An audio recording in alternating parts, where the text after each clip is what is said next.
Aujourd'hui, quand vous remportez la CAN qui suit là, vous êtes forcément favori. On est rentré dans la cour des favoris. Donc, on sera attendu. Parce qu'on est champion d'Afrique, tous les matchs doivent être pris au sérieux. Tous les matchs, chaque match est une finale. Ça ne veut pas dire qu'on va gagner à coup sûr, mais je dis, si on ne fait pas au moins finale, pour moi, ça serait un échec. Parce qu'on a tous les éléments qu'il faut pour aller justement être la troisième équipe après le Cameroun 2002, l'Égypte 2006, 2008, 2010. On est bien parti pour être la troisième équipe africaine à remporter 2 sacres d'affilée. Après, il faut aussi être réaliste. Si on arrive à faire quand même un bon parcours et on arrive au dernier carré, je ne dirais pas quart de finale, mais je dirais plutôt demi-finale et terminer peut-être max. Un échec serait de terminer au moins troisième. Voilà. Troisième ou deuxième, ce serait pas mal, franchement. À défaut de gagner la CAN. Pour moi, on doit la gagner, mais si on ne la gagne pas, au moins, il faut qu'on termine parmi les 3 premiers. Ça, c'est le plus important. Pour toi, c'est un échec. Si on arrive en demi-finale ou bien en quart de finale. Parce que je vous explique simplement. On a joué la CAN, non? On a gagné avec une nouvelle équipe, donc les joueurs ont plus d'expérience. Je ne sais pas si vous voyez un peu. Et d'après les prémices de ce qu'on voit, il y a des joueurs qui sortent, qui performent, tels que Ahmad. Donc tout ça fait que la concurrence fait que les joueurs n'auront pas le choix d'être beaucoup plus performants. Avec l'expérience de la CAN, la conscience, et puis bon, l'équipe va s'améliorer. Moi, j'ai aucun doute du fait que le minimum, c'est qu'on perd en finale contre le Maroc. Là, on peut accepter de perdre la défaite pour leur rembourser le fait qu'ils nous ont qualifiés. C'est tout. Sinon, la Côte d'Ivoire, sincèrement, ils sont sereins. Là, je vois que tout le monde est sceptique. Ça me rappelle les Ivoiriens d'avant. Avant le Sénégal, tout le monde était sceptique. Non, on va perdre. Non, je peux vous expliquer que le football, c'est comment. Moi, je joue au ballon. Quand tu joues au ballon, quand tu as gagné une compétition, là. Moi, pour la CAN en 2025, c'est bizarre, mais je ne m'attends pas forcément à grand-chose. Je ne m'attends pas forcément à grand-chose de la part des éléphants. Je ne m'attends pas à ce qu'ils gagnent. S'ils gagnent, ça sera bon, très bon même. Mais je ne m'attends pas forcément à ce qu'ils fassent le back-to-back ou bien même qu'ils aillent en demi-finale. Non, moi, peut-être... Non, mais sérieusement, moi, si s'arrête au quart des finales, j'aurais pas mal. J'aurais pas mal. Vu en ce moment le niveau de l'effectif, même si on a de la qualité, mais je pense que quand même sur le continent, en ce moment-là, il y a quand même des pays. Quand je vois peut-être une équipe peut-être comme le Maroc, l'Algérie ou bien même le Cameroun, c'est des équipes qui m'impressionnent un peu plus que le jeu de la Côte d'Ivoire. Donc, ouais, et puis... Ok, maintenant, on va donner le résultat de... Le meilleur joueur ivoirien. Hein? Le meilleur joueur ivoirien de l'année 2024. Il y avait 3 qui ont été retenus par nos participants. Il y avait Adengra, il y avait Sengo et puis il y avait Indika. C'était les 3 retenus, les 3 pour Spécial Ivoire Football. Les résultats nous donnent... je vais d'abord donner le troisième. Le troisième, c'est Adengra. Donc, ça veut dire qu'il reste 2. Et c'est entre Sengo et Indika pour le résultat. Donc, on va rapidement donner le meilleur joueur ivoirien de l'année 2024. Le titre du meilleur joueur ivoirien de l'année 2024 de Spécial Ivoire Football a été attribué à... On va voir sa photo sur l'écran. Adengra. Voilà le... Alors non,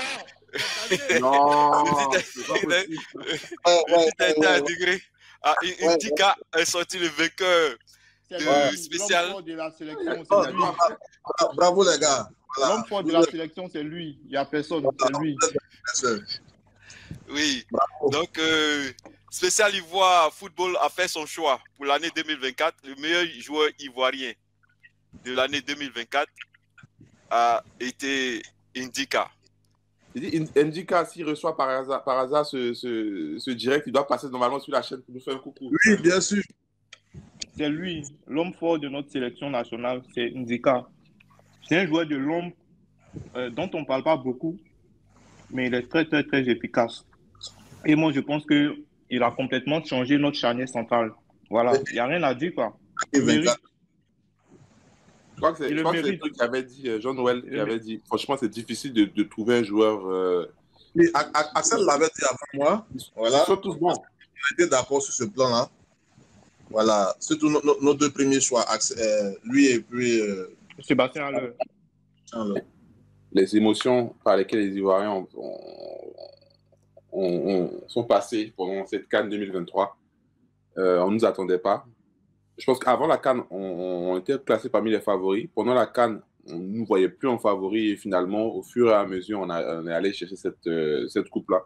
Là, on a une nouvelle possibilité. On a une possibilité de montrer vraiment que voilà, on a gagné la CAN. Ce n'était pas un concours de circonstances parce qu'on a de la qualité, c'est parce qu'on a des joueurs qui sont aussi talentueux et qui ont envie de gagner la CAN. Donc, pour moi, je pense que voilà, l'objectif 2025 pour les éléphants, ce serait d'aller chercher un trophée, un back-to-back, parce qu'on ne l'a jamais fait. Ce serait historique pour nous. Donc, pour moi, c'est ça. Après, il faut aussi être réaliste. Si on arrive à faire quand même un bon parcours et on arrive au dernier carré, je ne dirais pas quart de finale, mais je dirais plutôt demi-finale et terminer peut-être max. Un échec serait de terminer au moins troisième. Voilà. Troisième ou deuxième, ce serait pas mal, franchement. À défaut de gagner la CAN. Pour moi, on doit la gagner, mais si on ne la gagne pas, au moins, il faut qu'on termine parmi les trois premiers. Ça, c'est le plus important. Et ça pourrait être possible si et seulement si on a une équipe qui est vraiment une équipe de vrais commandos. Parce qu'aujourd'hui, quand tu regardes l'état actuel de l'équipe, en attaque, c'est compliqué. On avait Sébastien Haller pendant la CAN 2024. Aujourd'hui, on n'a pas d'attaquant, on va dire vraiment de pointe qui va vraiment être le patron au niveau de l'attaque. C'est compliqué. On a un Adingra qui était virevoltant pendant la CAN. Aujourd'hui, Adingra n'a pas assez de temps de jeu. Apparemment, il est en train de chercher à aller chercher du temps de jeu en Allemagne.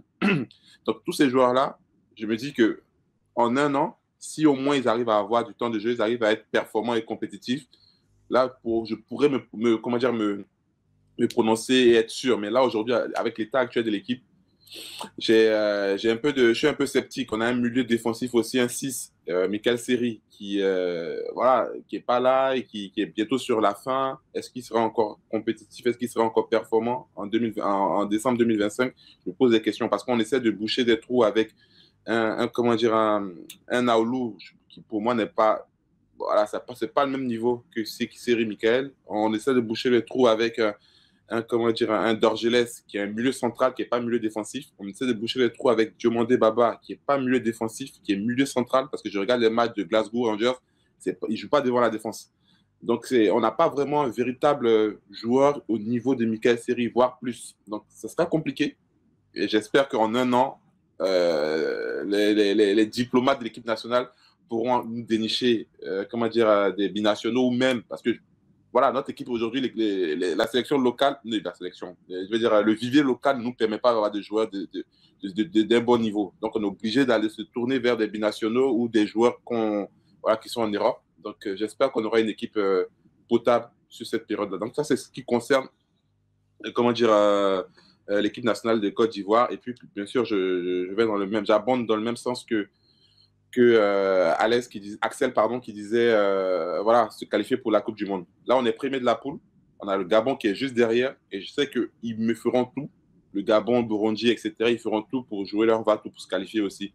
Et franchement, ça fait longtemps qu'on n'est pas allé à la Coupe du Monde. Et on a même augmenté le quota des équipes africaines. Si là, on n'arrive pas à se qualifier, franchement, je pense que la faute serait à tout le monde, c'est-à-dire le président de la fédération, le coach, les joueurs. Franchement, on les envoie tous à Zambacro comme en 2000. Ça, c'est clair. Est-ce que pour toi, si on arrive en quart de finale au Maroc, ça serait un bon résultat positif? Ou bien en demi-finale? Comment toi, tu vois c'est un échec. C'est un échec.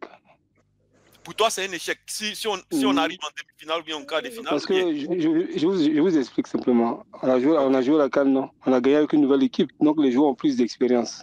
Je ne sais pas si vous voyez un peu. Et d'après les prémices de ce qu'on voit, il y a des joueurs qui sortent, qui performent, comme tel que Ahmad. Donc tout ça fait que la concurrence fait que les joueurs n'auront pas le choix d'être beaucoup plus performants. Avec l'expérience de la CAN, la confiance, et puis bon, l'équipe va s'améliorer. Moi, j'ai aucun doute du fait que le minimum, c'est qu'on perd en finale contre le Maroc. Là, on peut accepter de perdre la défaite pour leur rembourser le fait qu'ils nous ont qualifiés. C'est tout. Sinon, la Côte d'Ivoire, sincèrement, ils sont sereins. Là, je vois que tout le monde est sceptique. Ça me rappelle les Ivoiriens d'avant. Avant le Sénégal, tout le monde était sceptique. Non, on va perdre. Non, je peux vous expliquer que le football, c'est comment. Moi, je joue au ballon. Quand tu joues au ballon, quand tu as gagné une compétition, là, tu sais où tu mets les pieds. Donc, tu as cette confiance en toi qui fait que tu n'as pas peur. Certes, il y a des équipes qui sont peut-être meilleures que nous. Maroc, l'équipe qui a la plus de pression, c'est le Maroc. La Côte d'Ivoire n'a aucune pression parce qu'on a déjà gagné la CAN. On n'a aucune pression, donc on va jouer libéré. Donc, on va arriver là-bas avec des certitudes. Donc là, actuellement, les matchs qu'on fait là, ça, c'est les matchs d'entraînement. Je vous dis sincèrement, on s'amuse, ça, c'est pas sérieux. Mais quand la CAN va commencer là, on aura le même état d'esprit que pendant la CAN. Avec l'expérience de la compétition qu'on a gagnée chez nous, on va arriver sereinement. Et sincèrement, moi, la Côte d'Ivoire, on risque de faire le doublé sans pression. Les joueurs sont que meilleurs. Tous nos joueurs sont meilleurs qu'il y a à la dernière CAN. C'est une évidence. Donc moi, je ne sais pas pourquoi on est sceptique comme ça. On a quelle pression? Soyons ambitieux. Soyons ambitieux. Si on peut perdre, c'est seulement contre le Maroc et encore au pénalty. Sinon, qui va nous battre? Moi, je suis serein. Ma plus grosse attente en 2025 déjà, c'est qu'on se qualifie pour le mondial. Hein. Voilà, parce que on va beau parler, on va beau dire que on a de bons joueurs, que Amad il est en feu, que Adengra c'est très bien en sélection, mais au final tout se joue sur le terrain quoi. Donc voilà, c'est pas gagné, c'est pas encore gagné. Et voilà, c'est pas pour porter malheur aux éléphants, mais tels qu'on les connaît là, souvent ils ont tendance à, dans les moments clés, à voilà, à faire tout le contraire de ce qu'on pense d'eux. Donc c'est vraiment pour se qualifier pour le mondial parce que c'est très important. Là, ça fait pratiquement quoi, 10 ans, on n'a pas participé à un mondial. Je pense qu'il est temps de mettre fin à ça. Une autre non-participation encore au mondial va faire beaucoup de mal à la sélection, ça c'est sûr. Donc voilà, c'est ça ma plus grosse attente surtout. Moi, pour la CAN en 2025, c'est bizarre, mais je ne m'attends pas forcément à grand-chose. Je ne m'attends pas forcément à grand-chose de la part des éléphants. Je ne m'attends pas à ce qu'ils gagnent. S'ils gagnent, ça sera bon, très bon même. Mais je ne m'attends pas forcément à ce qu'ils fassent le back-to-back ou bien même qu'ils aillent en demi-finale. Non, moi peut-être... Non, mais sérieusement, moi, s'ils s'arrêtent au quart des finales, j'aurais pas mal.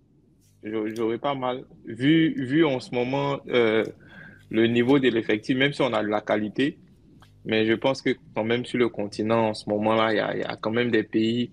Bien sûr, la réalité d'aujourd'hui peut ne pas être celle de demain, hein, voilà. Mais si on s'arrête là, maintenant, là, sur la qualité de notre équipe, et puis quand je vois peut-être une équipe peut-être comme le Maroc, pas la Tunisie, l'Algérie, ou bien même le Cameroun, c'est des équipes qui m'impressionnent un peu plus que le jeu de la Côte d'Ivoire. Donc, ouais, c'est un peu ça, quoi. Et puis, bon, on peut toujours rêver, mais par rapport à notre championnat, bah, là, on est déjà bon, à quelques journées. Je ne sais pas si on est à mi-saison. Ouais, c'est ça, à mi-saison. Donc, par rapport à notre championnat, bon, j'attends pas grand-chose, hein, seulement que peut-être pour l'année 2025-2026, qu'on essaie un peu de changer les choses. Mais là, déjà même, qu'on essaie un peu de discuter, de revoir un peu certaines choses, notamment par rapport à l'affluence des supporters dans les stades, c'est quand même important. Et puis, voilà quoi, mettre les bonnes personnes à la place qu'il faut pour essayer de gérer tout ça, quoi. Hein, c'est un peu ça. Ok, merci Axel.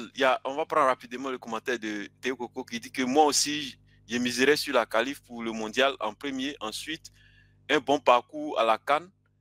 En troisième position, j'attends de voir l'utilisation de la VAR dans notre championnat. Ok, quand Théo Coco nous dit un bon parcours durant la CAN, c'est-à-dire que même si on ne gagne pas, quand on arrive, comme Axel vient de dire, à un certain niveau, peut-être pour lui, c'est un bon résultat. Eden, oui, Axel vient de nous dire que si on arrive en quart de finale, pour lui, c'est un bon résultat durant la CAN 2025 au Maroc. Est-ce que pour toi, si on ne remporte pas cette CAN, qu'on arrive en quart de finale, quel serait selon toi un bon résultat pour la CAN 2025? On aimerait savoir toi ton avis. Je tenais à rappeler qu'en 2015, la Côte d'Ivoire gagne la CAN. En 2017, on est sorti au premier tour. C'est pas une question de certitude. C'est pas une question. Et puis l'équipe nationale de Côte d'Ivoire en ce moment n'a aucune certitude. On n'a pas de certitude. Mais, tu sais, la certitude au football, je vais t'expliquer c'est quoi. C'est quand la compétition commence.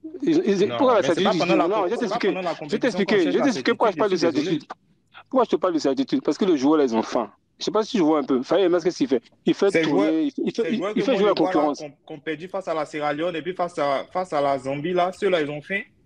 Ces joueurs, je sais pas, mais c'est les mêmes joueurs qui ont battu certaines équipes. On est premier pour la Coupe du Monde et puis on est qualifié pour la CAN. Je sais pas, c'est les mêmes joueurs qui ont joué. C'est les mêmes joueurs qui ont joué pour la CAN. La meilleure équipe nationale 2024. Oui, mais c'est par rapport à la CAN. C'est parce qu'on a gagné la CAN. Si on ne gagne pas cette CAN-là, jamais on est meilleure équipe d'Afrique. Mais attends, Axel, est-ce que tu as vu... On va laisser Serge parler, Axel.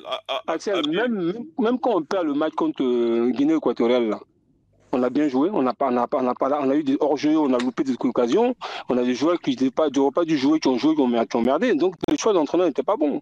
Donc à un moment, je pense que quand on regarde un match de football, il faut regarder tout en ensemble, il ne faut pas regarder seulement le résultat final. Oui, mais en définitive, c'est le résultat qui nous qualifie aussi. Ça aussi, il faut le dire. Je préfère pas 4-0 puis gagner la CAN. Ils sont au Guinée équatoriale, nous ont battus, ils ont fait quoi? Oui, mais ça a été une humiliation. Mais justement, on appelle ça un mal pour un bien. C'est ce qui a permis qu'on a gagné la CAN. On a eu changé d'état d'esprit. On ne peut pas se baser sur ça. On ne peut pas seulement se baser sur ça pour nous dire que... Entre parenthèses, j'ai dit le sélectionneur. C'est Gassé? Oui.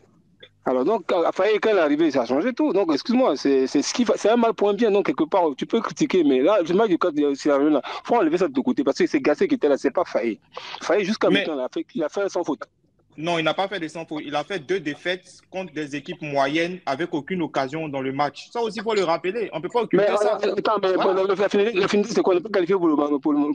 C'est pas de ça qu'il s'agit. Si c'est la qualification, ça, c'est pas un événement. La Côte d'Ivoire est parmi les équipes qui se sont le plus qualifiées pendant la CAN. Moi, c'est pas ça mon problème.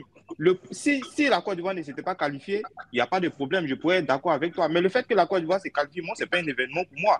Mais c'est le contenu. Qu'est-ce qu'ils ont fait pour se qualifier? C'est ça le problème. Et quand tu joues 2 matchs, coup sur coup, avec aucune occasion procurée dans le jeu, avec les joueurs qu'on a là, je suis désolé, mais tu ne peux pas me dire que ces joueurs-là qu'ils ont fait. Ils ont fait non, quand tu ne peux même pas gagner l'équipe quand tu peux même pas battre une équipe face à la Sierra Leone, tu n'as même pas un tir dans le match, un seul tir. Tu vas jouer contre la Zambie, tu ne peux même pas te procurer une seule occasion. Et tu viens me dire que ces joueurs-là, ils ont fait. Mais de quel fait? Mais c'est les mêmes. Quand je t'entends parler, ça me rappelle les mêmes personnes qui disaient avant la CAN qu'on n'allait rien faire et puis on a gagné. Cette CAN-là. Je peux dire quelque chose quand Axel va finir.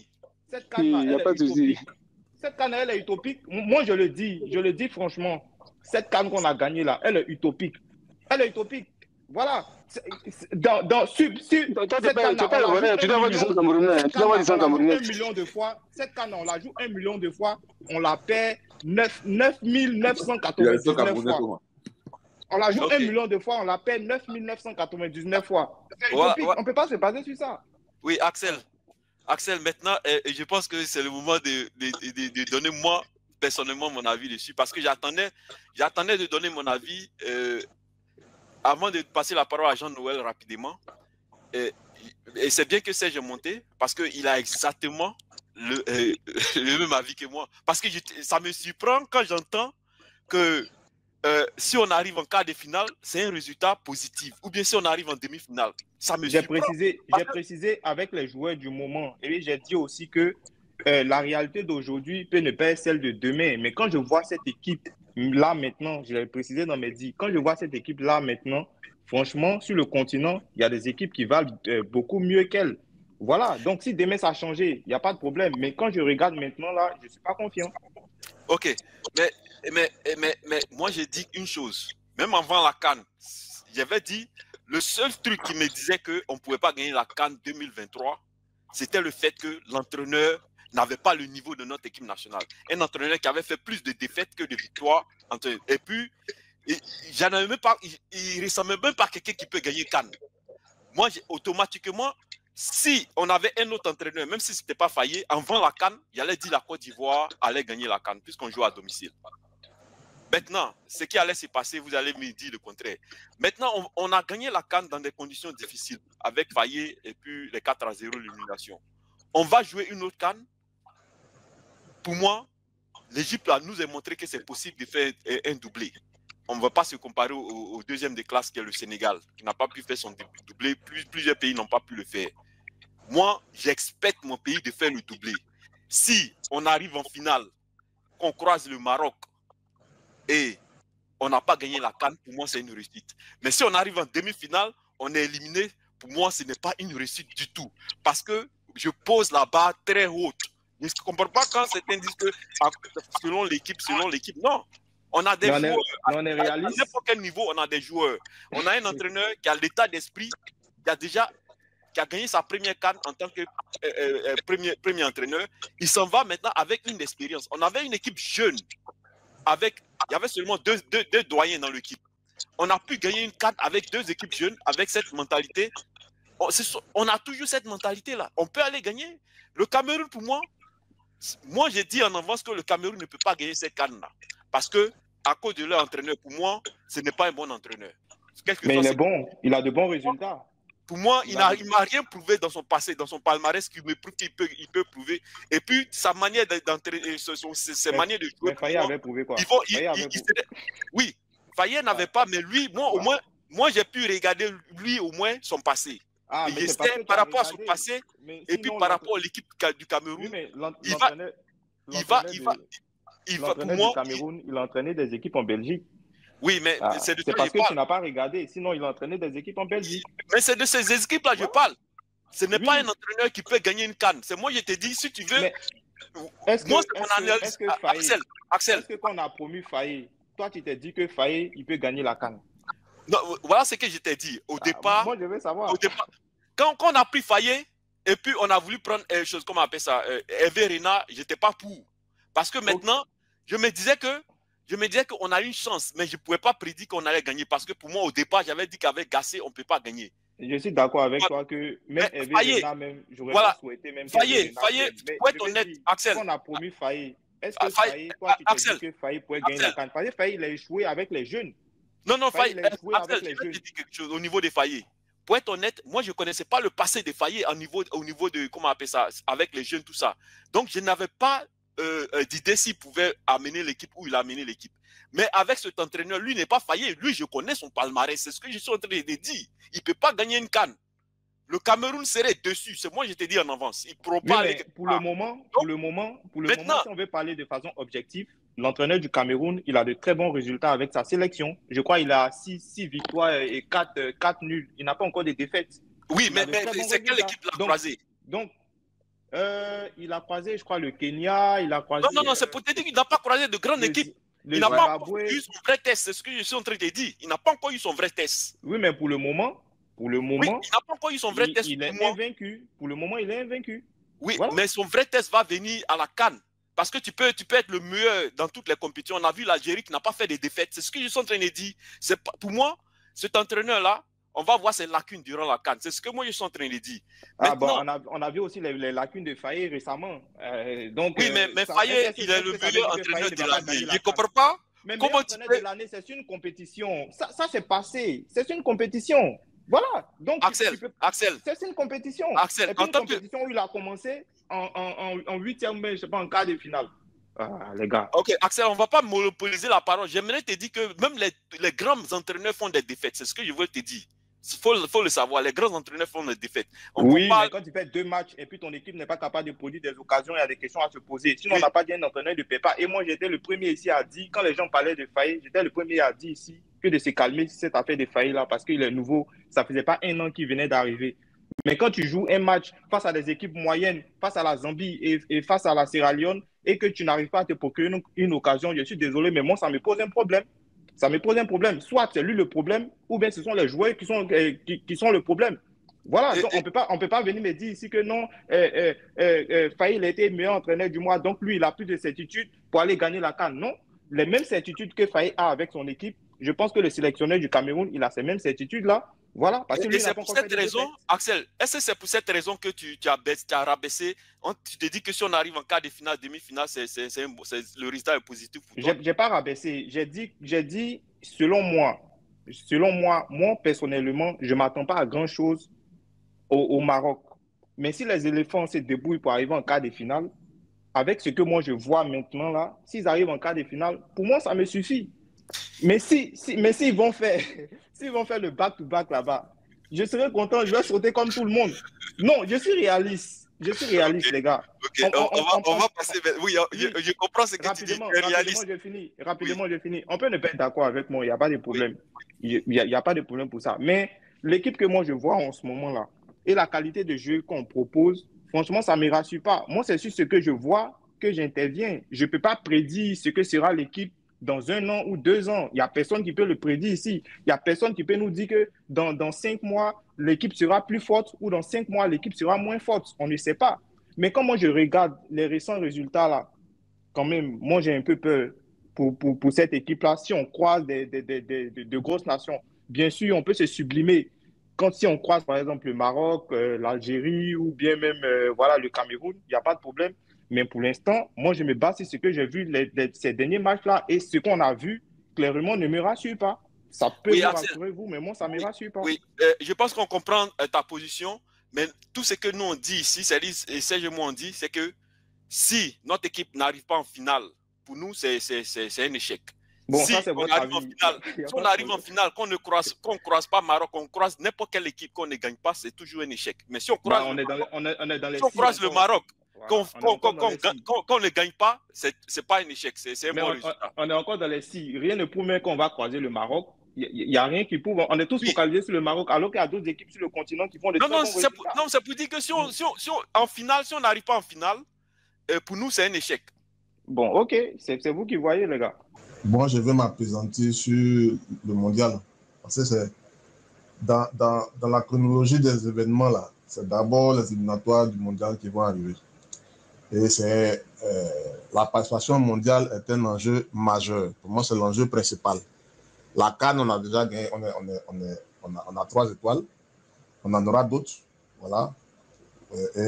Et pourquoi pas la 4e justement au Maroc. Mais l'enjeu ici principal sera d'aller à la Coupe du Monde après une longue période de disette. Voilà. En 2026, ça fera 12 ans qu'on n'a plus joué la Coupe du Monde. Donc, c'est un enjeu majeur. Et les éliminatoires reprennent à partir de mars. Bon, déjà, à partir de ce moment-là, on verra plus ou moins, et chemin faisant avec le parcours, on verra plus ou moins comment l'équipe évolue. Voilà, parce que la CAN se joue dans 1 an pratiquement. Ça sera l'année prochaine à cette période-là.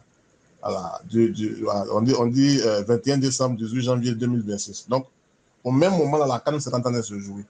Mais il y a beaucoup de facteurs. Il y a la forme du moment. Voilà. Est-ce qu'on aura tous nos joueurs, notre effectif sans blessés? Même si on a des blessés, quel est le ratio en termes de blessés par rapport à ceux qui sont valides? Est-ce que ces blessés-là sont des joueurs de premier plan? Voilà. Donc, tous ces éléments-là sont des impondérables, ce sont des éléments qui seront fondamentaux et qui vont jouer pour toutes les sélections. Hein. Voilà. La CAN se joue dans 1 an. Dans 1 an, là, quelle sera la forme de l'équipe du Maroc, de l'équipe du Sénégal, de l'équipe de l'Algérie, et j'en passe. Voilà, du Nigeria, nos principaux concurrents, là. Et donc, c'est un élément important. Voilà. Donc, déjà, il faut d'abord se qualifier pour la Coupe du Monde. C'est devenu une institution, une habitude, et il faut qu'on renoue avec cela. Il faut qu'on s'habitue à aller, d'autant plus comme quelqu'un l'a dit, je crois, c'est DN, on aura 9 participants. Ce n'est pas la seule partie du monde où le nombre de participants a augmenté, mais on aura 9 participants. Et dans une telle poule, on est premier de peu, avec seulement 1 point d'écart là.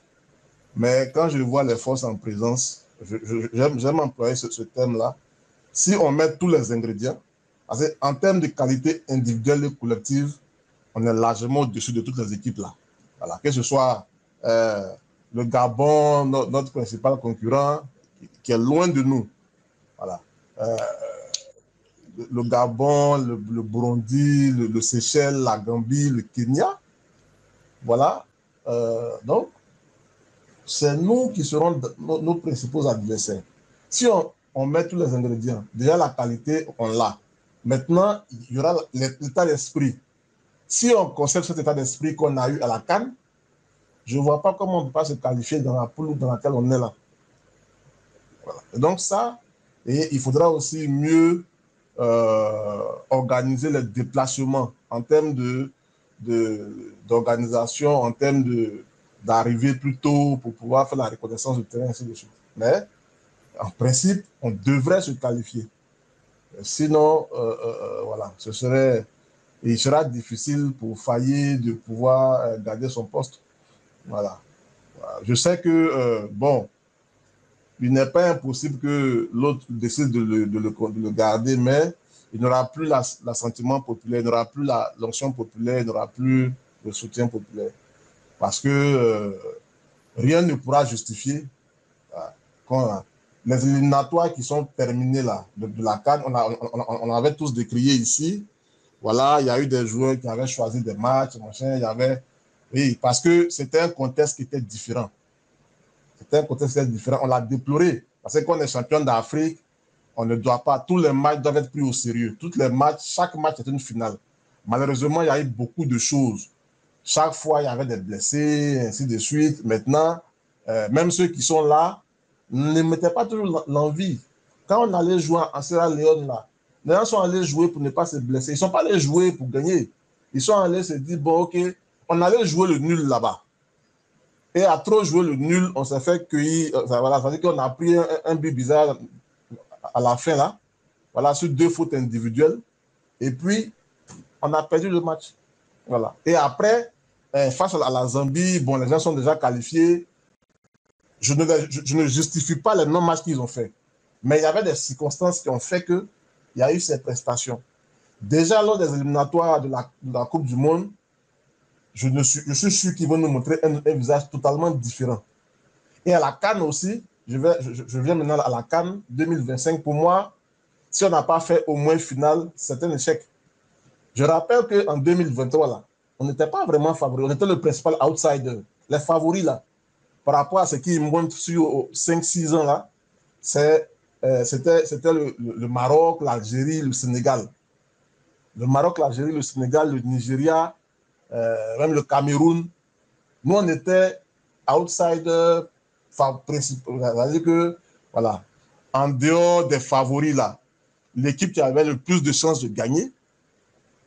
Voilà. Donc c'est aujourd'hui, quand vous remportez la CAN qui suit là, vous êtes forcément favori. On est rentré dans la cour des favoris. Donc, on sera attendu. Maintenant, il y a un élément important que je veux souligner. Jean, c'est vrai que... Rapidement, s'il te plaît, 2 secondes. On était outsider, pas parce qu'on avait le bon jeu, pas parce qu'on jouait bien, mais principalement parce que la CAN se jouait chez nous. Parce que la CAN se jouait chez nous et parce que l'expérience de la compétition. C'est un élément qui est important. Hein. Voilà, quand vous voyez, il y a beaucoup d'équipes là qui jouent bien au foot, qui sont des habitués, mais qui n'ont jamais gagné de CAN, qui ne savent pas gérer la pression d'un huitième, d'un quart. Je prends par exemple l'exemple du Mali, du Burkina, de la RDC. Ils ont déjà été demi-finalistes, même finalistes. Le Burkina, par exemple, en 2013. Mais après, ça a été disons, des accidents de parcours. Ils ne sont pas des habitués au niveau du dernier carré ou bien même des matchs d'élimination directe. Donc, à un certain niveau, là, l'expérience joue. Ce n'est pas pour rien que Fayet, quand il arrive, il fait jouer des Seri Jean-Michael, des Serge Aurier, des Marcelin Gradel. Ce n'est pas seulement passer des lacunes dans certains compartiments de jeu. Il y a cela, mais il y a aussi l'expérience de la gestion de ces matchs-là. C'est très important. Alors, il y a un élément, je vous entendais échanger tout à l'heure, je pense que c'est Axel qui l'a dit. Déjà, en 2015 et 2017, faire la comparaison, ce n'est pas tout à fait pertinent. Pourquoi je le dis? En 2015, on a une génération qui est en fin de cycle. Dès qu'on gagne la CAN, les derniers joueurs de ce qu'on a appelé la génération dorée, là, ils prennent automatiquement leur retraite. C'est bon, disons, le principal, le fait de lance de cette génération-là, qui était encore en activité, c'est Yaya s'en va, Kolo Touré, comment il s'appelle, le gardien, Kopa Barry, qui est encore, Gervinho, Kalunyo. Donc, des éléments qui ont été prépondérants dans le sac. Même le coach aussi, c'était pas le même coach. Le coach qui était à sa deuxième CAN avec un autre pays là, tout ce monde-là, bien qu'on essaie de le maintenir, mais moi j'ai compris, il voulait partir sur une bonne note. Voilà, donc, c'est un nouveau cycle qui recommence. Donc, en 2017, on a des Wilfried Zaha, on a des Jonathan Kodja qui arrivent. C'est une autre dynamique. On a le coach même, on a Camara, paix à son âme, je crois, qui n'est plus là. Donc, on part avec un nouveau cycle. C'est différent. Le Cameroun a gagné la CAN en 2017 avec un nouveau cycle. Non, on n'a pas gagné la CAN parce que c'était un recommencement. Moi, je parle du Cameroun. Je dis l'année où on s'est fait éliminer, l'année où on s'est fait sortir au premier tour, l'équipe du Cameroun, c'était un nouveau cycle. C'était de nouveaux joueurs qui ont gagné la CAN. Non, c'est pas pareil. C'est pas pareil. C'est pas pareil. Ah, mais c'est pas une raison quand tu me parles de nouveau cycle. Cette fois-ci, là, en 2025, l'équipe des éléphants qui a gagné la CAN cette année-là va venir des certitudes. C'est vrai, quand Faye prend l'équipe, il la connaît, c'est vrai, depuis 1 an et demi, mais il n'est pas l'entraîneur principal. S'il arrive à conserver son poste jusqu'en 2025, il aura acquis de l'expérience, aussi bien lui-même que, et tu le dis souvent, et moi je suis d'accord, tu avais dit qu'il allait faire des erreurs en tant qu'entraîneur. Effectivement, parce que quand tu as gagné là, on s'attend à ce que tu gagnes toujours, mais en général, quand tu as gagné, le plus dur, c'est de se maintenir. On voit Guardiola aujourd'hui. Le gars, il a gagné 4 championnats. Forcément, il va arriver un moment où il y aura une petite chute. Voilà. Et donc, c'est tout ça là qui va le forger. Je pense que s'il arrive à conserver, s'il est l'entraîneur jusqu'à la CAN, l'équipe sera plus forte. Et un élément important, j'ai dit que la plupart de ces joueurs étaient en fin de cycle. Ceux même qui sont restés étaient plus ou moins âgés, machin. 80% de l'équipe qui gagne la CAN 2023 là, joue en 2024, à moins de 24 ans. C'est un élément très important. Voilà. Ce qui peut faire qu'on sera moins fort, c'est peut-être le nombre de blessés important. Ça peut arriver. Et ça, ce sont des choses qu'on ne maîtrise pas forcément. Les gens se donnent tellement en club pour être parmi les meilleurs là, que bon, on a peut-être 5 ou 6 joueurs clés, ou bien une dizaine qui sont blessés. Et je vais terminer là, je l'ai rappelé une fois. Quand on prend l'Égypte, qui pour moi a été l'Égypte de 2006 à 2010, qui a été la meilleure génération d'Égyptiens. Voilà. Mais ils ont enchaîné 3 CAN, ils n'arrivaient jamais à se qualifier pour le mondial. Pourquoi? Parce que les éliminatoires des compétitions et les compétitions officielles sont 2 réalités, 2 contextes, 2 compétitions différentes. La CAN se joue sur 1 mois, on va dire même 1 mois et demi, 2 mois avec peut-être les préparatifs. Les éliminatoires là, ça se joue souvent sur 1 an, 1 an et demi, avec le risque de... Tu n'es jamais sûr de l'équipe que tu auras dans 2 mois, dans 3 mois. Alors que la CAN, quand l'Égypte arrive à avoir, pour la CAN, chaque fois ses meilleurs éléments, mais sur 1 mois là, de compétition, ils sont imbattables. Sur 1 mois de compétition, quand ils ont leurs meilleurs éléments qui ne sont pas blessés là, ils avaient l'avantage d'avoir des joueurs qui ne sont pas, disons, ils n'étaient pas sous la pression de championnat trop dur, puisque l'essentiel jouait à l'Ali à Zabalek. Donc, les éliminatoires, c'est 2 réalités différentes. Vous pouvez avoir une équipe qui marche sur l'eau, sur des éliminatoires de 1 an, 1 an et demi, gagne tout le monde. Et puis à la CAN là, à la CAN ou bien la Coupe du Monde, tout ce que vous voulez là, ou bien l'Euro là, se faire sortir par la Bosnie-Herzégovine ou bien se faire sortir par le Bénin. On a vu le Maroc qui s'est fait sortir en 2019 Non, l'Égypte, qui s'est fait sortir en 2019 par le Bénin, alors que la CAN se jouait pratiquement à domicile, en Algérie. Et le Bénin, depuis là, ils ne se sont plus qualifiés, je ne sais pas, pour 2025. Ce n'est pas des habitués, mais ils ont sorti l'Égypte. Donc, les compétitions ne se ressemblent pas, elles se suivent et ne se ressemblent pas. Voilà. Si Dieu nous fait grâce, enfin, en tout cas, nous épargne plusieurs blessures au même moment là, je suis sûr que, bien sûr, plus la concurrence se joue, il y a certains joueurs qui peuvent manquer parce qu'ils n'ont pas la meilleure forme. Mais sinon, tous ces joueurs-là qui vont progresser, des Amad Diallo, Sima Adengra qui va progresser, Diakité qui va progresser, tous nos joueurs-là vont progresser. Et donc, en 2025, moi, je dis, on sera une équipe qui sera pas facile à battre. Parce que justement, c'est vrai, on a un peu de mal à voyager, mais là-bas, là, tout sera réuni. On n'est pas en Côte d'Ivoire, mais on n'est pas loin des conditions dans lesquelles les internationaux de bonnes installations, un climat méditerranéen qui ressemble au climat tempéré des pays européens. Là. Donc, vraiment, aucun pays ne viendra dire oui, il y a problème de pelouse, mon cher. Donc, franchement, je pense que voilà, ça ne veut pas dire qu'on va gagner à coup sûr, mais je dis, si on ne fait pas au moins finale, voilà, pour moi, ça serait un échec. Parce qu'on a tous les éléments qu'il faut pour aller justement être la troisième équipe après le Cameroun 2002, l'Égypte 2006, 2008, 2010. On est bien parti pour être la troisième équipe africaine à remporter 2 sacres d'affilée. Voilà. Merci Jean-Noël. Je pense que les avis sont partagés ici. Hein. Il y a DN90 et puis Axel qui sont à peu près au même niveau et puis certaines dans le chat. Jean-Noël, Serge et moi, on a à peu près le même état d'esprit, la même manière de penser si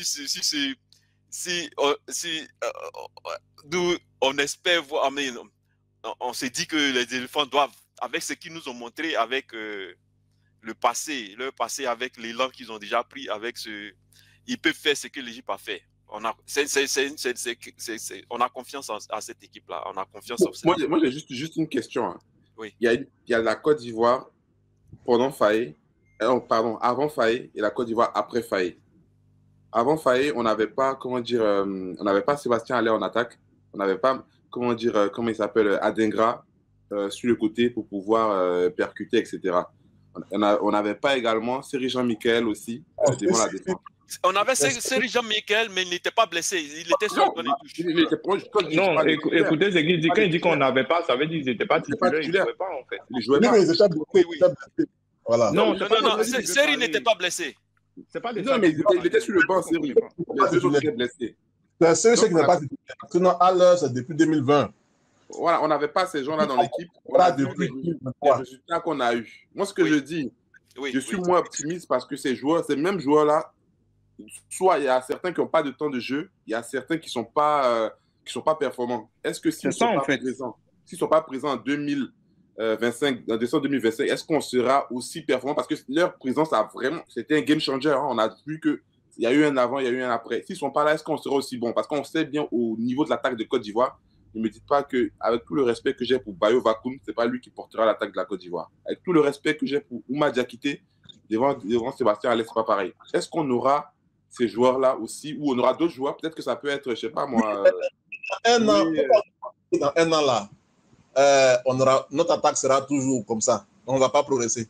Non, mais j'espère, justement. C'est pourquoi je mets des... Moi, si vos doutes là, si on devait jouer la CAN en janvier là, ou bien en février, moi je suis d'accord avec vous. Hein, parce qu'en temps même, il y a peu de temps pour que les choses changent. Mais il y a un an quand même, ce n'est pas rien. Dans un an, ceux même que vous craignez là, ce n'est même pas sûr qu'ils aient la même forme, qu'ils aient les mêmes joueurs, les joueurs aussi performants. Brahim Diaz aujourd'hui là, ce n'est même pas sûr que dans un an, il soit titulaire. Donc, il y a les mêmes incertitudes là, ça plane sur les autres équipes aussi. C'est pareil, pareil pour comment il s'appelle Haller. Hein. Haller, ça fait pratiquement un an que son temps de jeu n'a pas évolué. Hein. Depuis qu'il était à Dortmund, il ne jouait pas beaucoup. Il arrivait à l'Egalès, il ne joue pas. Ça fait un an qu'il ne joue pas. Là, ça fait 2 ans maintenant même. Voilà, c'est compliqué. comment dire, Adingra, s'il reste toujours à Brighton, ce sera compliqué aussi parce qu'il n'a même pas la confiance de l'entraîneur. Seri Jean-Michel, il joue dans un championnat qui n'est pas performant. Est-ce qu'il sera encore... Non, mais c'est compliqué. Franchement, je ne sais pas comment vous faites pour être aussi optimiste. Moi, je suis ultra optimiste de base. Je suis quelqu'un de très optimiste, mais je suis très réaliste aussi par rapport aux armes que nous avons. Est-ce qu'on a des choses... Ouais, si c'est pour supporter, je suis à fond. Hein. Mais je mets des doutes. Je mets des doutes, mais je suis d'accord avec vous. Normalement, on doit remporter cette CAN. Moi, je suis pour le back-to-back, mais il faudrait qu'on ait des soldats. Si on n'a pas de soldats, ça m'embête de le dire, mais je suis un peu... Jean-Noël vient de mentionner quelque chose qui dit que... Il parle de... que est-ce qu'on ne pouvait pas inviter Indika?